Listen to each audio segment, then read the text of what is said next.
year. Well, the wait is over, but in an economic downturn and a war on terrorism, can one product light a fire and save a whole industry? Windows XP debuting today, but is it all it's cracked up to be? I'm going to be talking to Bill Gates in just a minute, but here to give us a preview, our confident correspondent Molly Falconer, the computer geek. Yes, for the day. Thanks, Neil. Gates sure hopes that he will match expectations, so he launched the most hyped software product introduction in history. Windows XP pumped up with around $250 million in a public relations push. But while many say it's a good product with a lot of bells and whistles, there's criticism over antitrust concerns and the cost to upgrade. Many analysts say the explosive launch, complete with free stuff and rebates, may not translate into a takeoff in sales.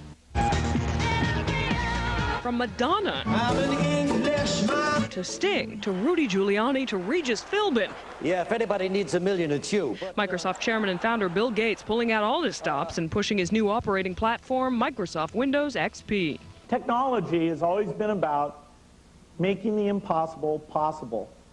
And with Windows XP, we hope to do just that. Experts say XP is more secure and crash-resistant. It's aimed to allow for super-fast video communication and music editing, connecting to work from anywhere, talking to friends in real time.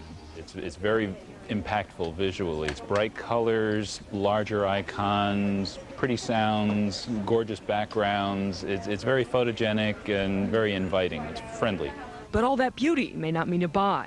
From Dell to Intel, from HP to Gateway, much of the ailing computer industry's hopes for stronger growth have been pinned on consumer enthusiasm for XP, especially during the holiday buying season, tainted by the war on terror. And huge incentives, customers lured by discounts, even giveaways and free memory upgrades, not just the product itself. It's a good operating system. Microsoft was good about letting the retailers in on what was good, what was better, and what works well. But some analysts are skeptical, especially in tough economic times. Some businesses have been reluctant to upgrade, and that could mean sales of Microsoft XP will need more help than hype. Neil. We shall see, Molly. Thank you very much. Molly Falconer. We'll certainly talk about tough timing. As Molly pointed out, a hot new product, a lousy economy, a hurting city. Microsoft saying the heck with all of that and going ahead full throttle to launch Windows XP right in the heart of New York City, a decision Bill Gates says didn't come easy at first.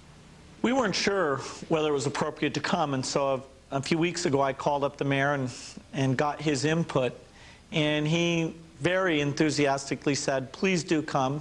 New York's open for business, and he was part of kicking off the launch this morning. So it was fantastic support from him and the entire city. Now, I noticed when you were here you had a chance to visit Ground Zero. What do you think? I was there yesterday, and it's a very somber experience. The devastation's incredible. I think actually being there you get more of a sense of how horrific it was. A lot of relatives there visiting the site, so I was very touched by it. The reason why I ask is, Mr. Gates, that one event has changed, obviously, the economic landscape, to say the least. And people might not be in a mood to buy computers. They might not be in a mood to upgrade the ones that they do have. Are you worried about that? Well, I think September 11th, it can't be overstated in terms of its emotional impact and in the way it's brought the American people together to think about terrorism. On the other hand, in terms of business, I do think that business will resume, that the idea of using the PC is a great tool, using it in new ways, having it be more reliable, I think that is something that will push the tech industry in particular and the economy in general back into the strong position it was in over the next year.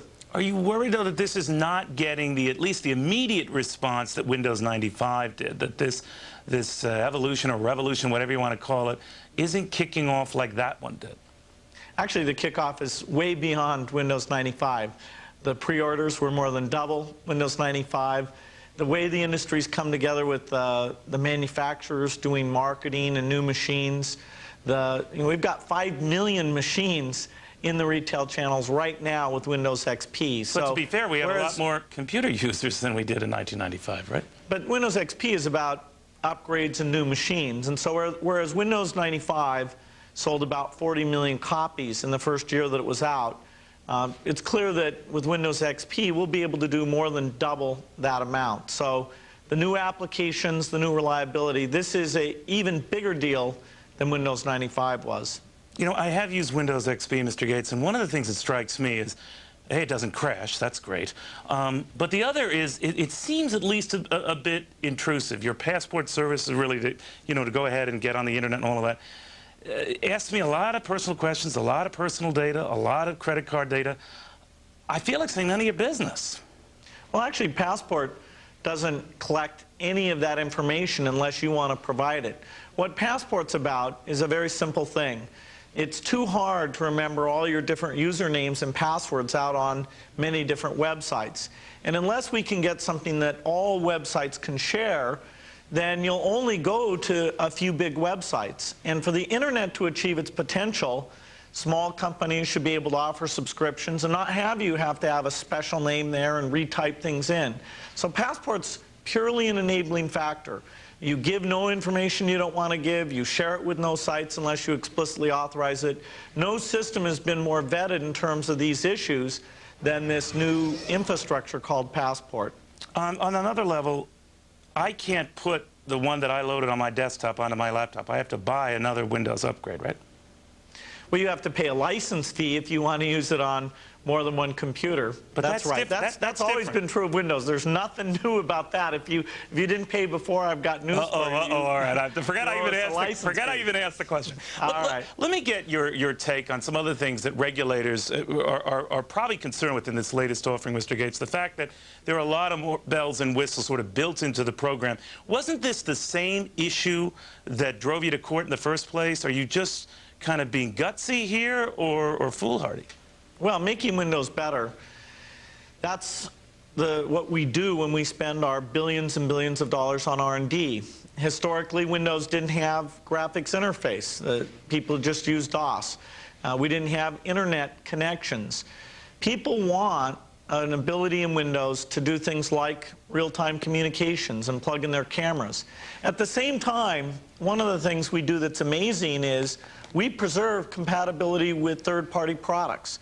And we give information to all those third parties, including our competitors, about building on top of XP. So we demonstrated today how the AOL client, the Netscape browser, anything you want runs even better on XP than the previous version, and they have opportunities to go beyond the clients that they've already written. But still, some of the states that are separately suing you, Mr. Gates, have hired a top trial attorney who will no doubt seize on this and say, we got to go get him. Are you worried now that you not only have the Justice Department worried about, but you now have these attorneys that'll go their own way and use as evidence what you're doing with Windows XP?